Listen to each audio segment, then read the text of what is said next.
जिस तरह से मृत्यु अटल है, जितनी मृत्यु सच है उतना ही सच है बुढ़ापा।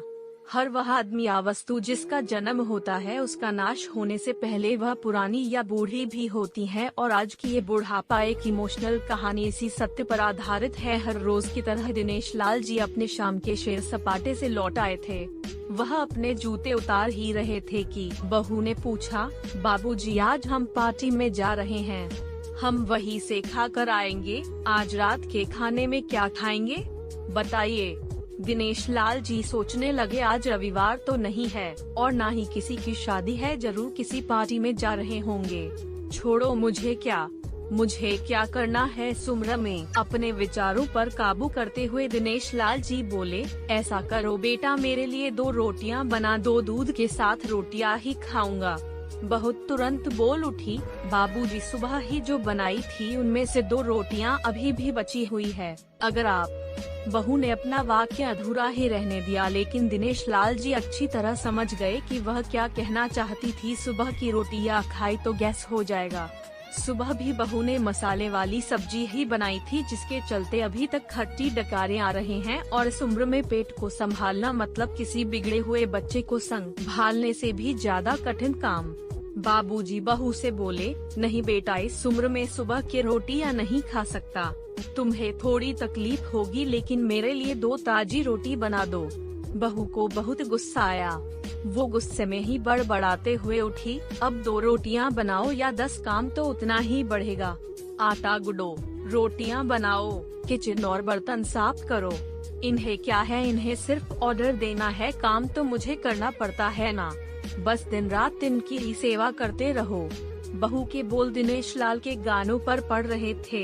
हे भगवान, सिर्फ 2 रोटियां बनाने में इतनी तकलीफ। मैंने कोई 5 पकवान तो मांगे नहीं थे। उन्हें बहुत गुस्सा आ गया, लेकिन गुस्सा वहाँ किया जाता है जहाँ कोई सुनने वाला हो। उन्होंने अपना गुस्सा निगल लिया। अब तो उन्हें जितनी जल्दी गुस्सा आता था उससे जल्दी चला भी जाता था। दिनेश लाल जी को अपनी पत्नी की बहुत याद आई। निर्मला के जीते जी उन पर कभी बासी रोटी खाने की नौबत नहीं आई थी। उल्टा खाने में 10 चीजें और मिल जाती थी। खाने के साथ मीठा, पापड़, अचार, दही, छाछ, सलाद और पता नहीं क्या क्या। दिनेश जी को बहुत बुरा लग रहा था। रहने दो बहू, मैं सुबह की रोटी ही खा लूँगा। फिजूल में तुम्हें तकलीफ होगी, और वैसे भी तुम्हारे हाथों की रोटी बहुत मुलायम होती है। मुझे चलेगा, मेरी वजह से तुम लोगों को देर नहीं होनी चाहिए।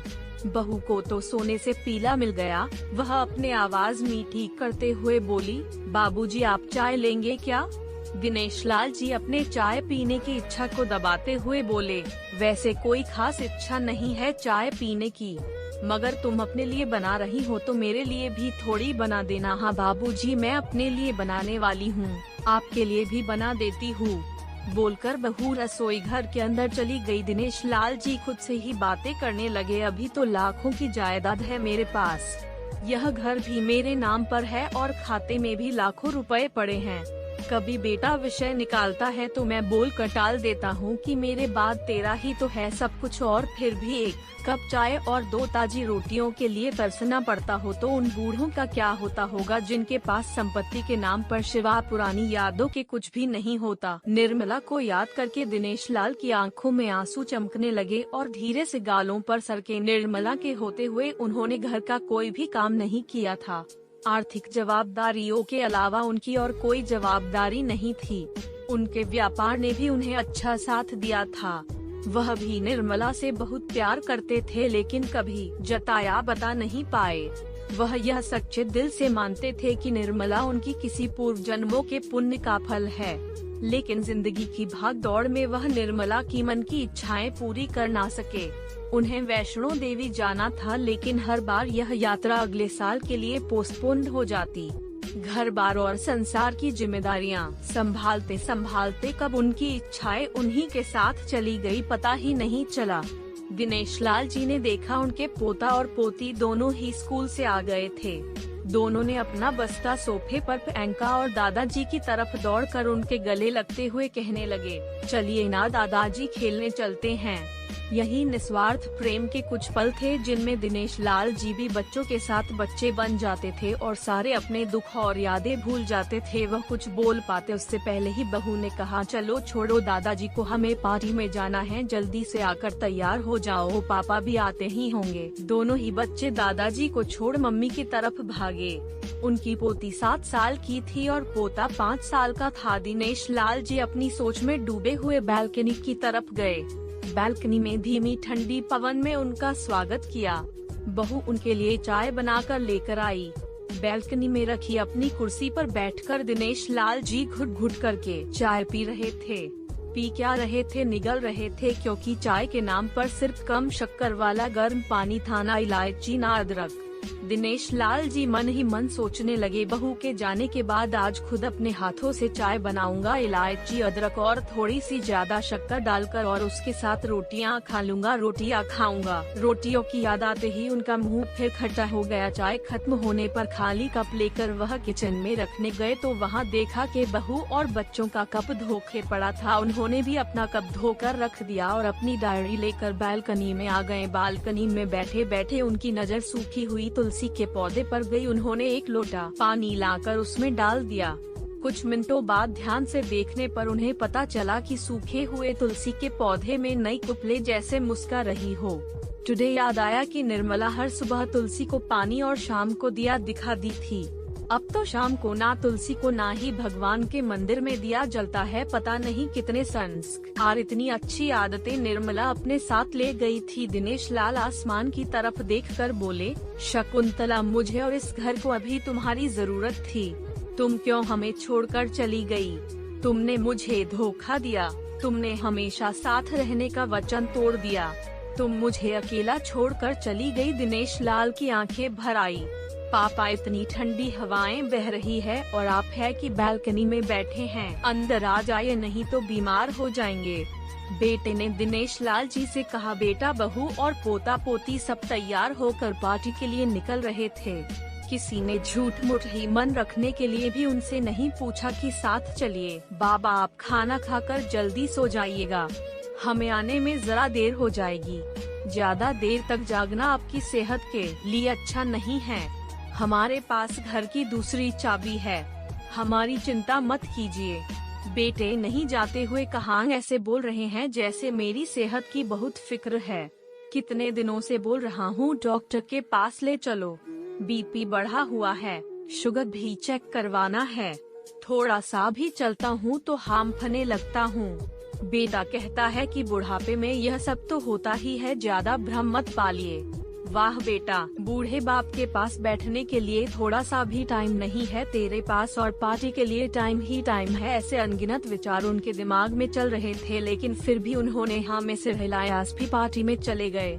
दिनेश लाल जी हॉल में रखे कुर्सी पर आकर बैठे। खाना खाने की अभी कोई इच्छा थी नहीं, इसलिए टीवी चालू की। आज वैलेंटाइन डे था, प्यार का दिन, इसलिए टीवी पर भी उसी के बारे में दिखा रहे थे। दिनेश लाल जी की नजर पास में रखे अपनी पत्नी की फ्रेम पर गई, जिसने लाल कलर की साड़ी पहन रखी थी। प्यार तो उन्होंने भी खूब किया था, निर्मला जी से पूरी जिंदगी किया था, जी जान से किया था, लेकिन कभी बोल नहीं पाए। टीवी पर दिखा रहे थे, लोगों ने लाल कपड़े पहन रखे थे, हाथों में लाल फूलों के गुच्छे लेकर वह ग्रीटिंग कार्ड्स की खरीदी कर रहे थे। पता नहीं दिनेश लाल जी के मन में क्या आया, उन्होंने अपने पैसों का बंटवा लिया और निकल पड़े। निर्मला जी के याद में चलते चलते वो एक आइसक्रीम पार्लर के पास पहुँचे। उनको श्वास चढ़ गया था, उनके सांसों की गति तेज हो गई थी। आइसक्रीम पार्लर के पास एक कुर्सी पर वह आकर बैठे, तभी वहाँ पर एक छोटी बच्ची आई जो गुब्बारे बेच रही थी। बच्ची बोली, दादाजी गुब्बारे लोगे क्या? इतने ही बचे हैं, बिक जाएंगे तो जल्दी घर चली जाऊंगी। दिनेश लाल जी ने देखा 10 से 12 रंग बिरंगे गुब्बारे थे।